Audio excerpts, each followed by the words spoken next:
بسم اللہ الرحمن الرحیم۔ پیارے بھائیوں، یہ بات تو ہمارے سامنے کھل کر آئی ہے کہ مشرکین مکہ جن ہستیوں کو اللہ رب العزت کی عبادات میں شریک کرتے تھے، اس کے پیچھے ان کا کیا مقصد تھا، کیا مفاد تھا کہ وہ لوگ اللہ رب العزت کا قرب حاصل کرنے کے لیے، اللہ کی خوشنودی حاصل کرنے کے لیے، اللہ کے نزدیک جانے کے لیے دوسری ہستیوں کا وسیلہ بناتے، ان کو اللہ کی ہاں سفارشی ٹھہراتے۔ آسان لفظوں میں یوں سمجھ لیجئے کہ وہ لوگ اللہ رب العزت کے نزدیک جانے کے لیے دوسری ہستیوں کی سیڑھی لگاتے۔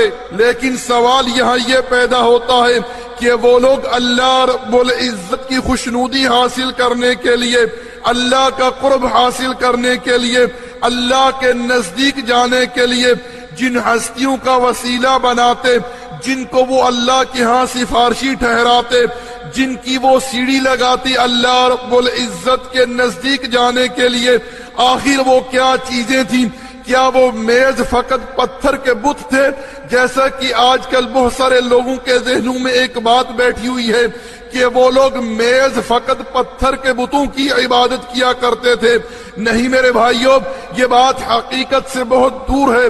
میں انشاءاللہ آج یہ حقیقت کھول کر آپ لوگوں کے سامنے بیان کروں گا۔ اللہ رب العزت نے سورۃ الاعراف آیت نمبر 194 کے اندر ارشاد فرمایا، ان الذین تدعون من دون اللہ عباد امثالکم، ارشاد فرمایا کہ یہ لوگ اللہ کو چھوڑ کر جن کو بھی پکارتی ہیں وہ تمہاری طرح بندے ہی ہیں۔ اسی طرح اللہ رب العزت نے سورہ النحل آیت نمبر 20 اور 21 کے اندر ارشاد فرمایا، والذین یدعون من دون اللہ لا یخلقون شیئا وهم یخلقون، ارشاد فرمایا کہ یہ لوگ اللہ کو چھوڑ کر جن کو بھی پکارتی ہیں انہوں نے کچھ بھی پیدا نہیں کیا، بلکہ وہ بیچارے خود پیدا کیے گئے ہیں۔ اموات، وہ مردہ ہیں، غیر احیاء، زندہ نہیں ہیں۔ وما یشعرون، اور نہیں جانتے ایان یبعثون، کہ انہیں کب اٹھایا جائے گا۔ پیارے بھائیوں، میں آپ لوگوں کی یہاں توجہ چاہتا ہوں کہ قرآن کریم کے اندر جو الفاظ استعمال کیے گئے ہیں ان کا سیاق ہمیں یہ بتلا رہا ہے کہ مشرکین مکہ اللہ رب العزت کی عبادات میں مردوں کو بھی شریک کیا کرتے تھے، جیسا کہ اللہ رب العزت نے ارشاد فرمایا، اموات، وہ مردہ ہیں، غیر احیاء، زندہ نہیں ہیں، وما یشعرون، اور نہیں جانتے ایان یبعثون، کہ انہیں کب اٹھایا جائے گا۔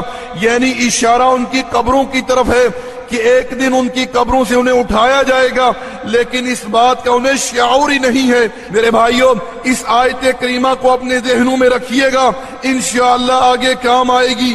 اسی طرح میرے بھائیوں، اللہ رب العزت نے سورۃ نوح آیت نمبر 23 کے اندر 5 کا تذکرہ کیا ہے۔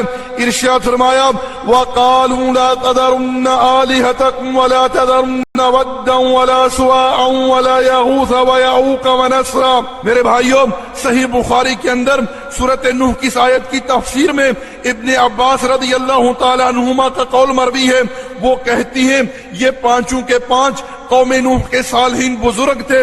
جب یہ مر گئے تو شیطان ان بزرگوں کے چاہنے والوں کے پاس آیا۔ شیطان نے ان بزرگوں کے چاہنے والوں کو اس بات کی پٹی پڑھائی کہ جہاں یہ بزرگ بیٹھتے تھے وہاں یاد دہانی کے طور پر ان بزرگوں کے بتوں کو بنا کر نصب کر دو۔ ان چاہنے والوں نے ان صالحین کے بتوں کو بنا کر وہاں نصب کر دیا۔ وہ نسل ان صالحین کے بتوں کی عبادت نہیں کرتی تھی، فقط یاد دہانی کے طور پر، محبت کے طور پر، عقیدت کے طور پر ان صالحین کے بتوں کے پاس بیٹھتے تھے۔ لیکن جو نسل بعد میں آئی انہوں نے ان صالحین کے بتوں کی عبادت شروع کر دی۔ اسی طرح اللہ رب العزت نے سورہ نجم آیت نمبر 19 اور 20 کے اندر 3 کا تذکرہ کیا ہے۔ ارشاد فرمایا، افرأیتم اللات والعزی ومناة الثالثة الاخرى۔ صحیح بخاری کے اندر سورہ نجم کی آیت کی تفسیر میں ابن عباس رضی اللہ تعالی عنہما کا قول مروی ہے، وہ کہتی ہیں لات کے بارے میں، یہ ایک ایسا نیک آدمی تھا جو حج کرنے والے حاجیوں کو ستو گھول کر پلایا کرتا تھا۔ اسی طرح میرے بھائیوں، صحیح بخاری کے اندر حدیث ہے، اللہ کے رسول صلی اللہ علیہ وسلم جب فتح مکہ کے دن کعبۃ اللہ میں داخل ہوتی ہیں تو اللہ کے رسول نے دیکھا کہ ابراہیم علیہ السلام کی مورتی پڑی ہوئی ہے، اسماعیل علیہ السلام کی مورتی پڑی ہوئی ہے۔ اللہ کے رسول نے جتنے بھی بت وہاں پڑے ہوئے تھے ان تمام بتوں کو توڑ دیا۔ پیارے بھائیوں، یہ بات تو ہمارے سامنے کھل کر آ چکی ہے کہ اقوام سابقہ نے جو بت بنائے تھے وہ میز فقط پتھر کے بت نہیں تھے، بلکہ صالحین کے تصور میں ان لوگوں نے بت بنائے تھے۔ ہمارا فیس بک کا صفحہ اردو اسلامک میسیجز URDUISLAMICMESSAGES ہے۔ ہمارا واٹس ایپ کا نمبر 0097333190627 ہے۔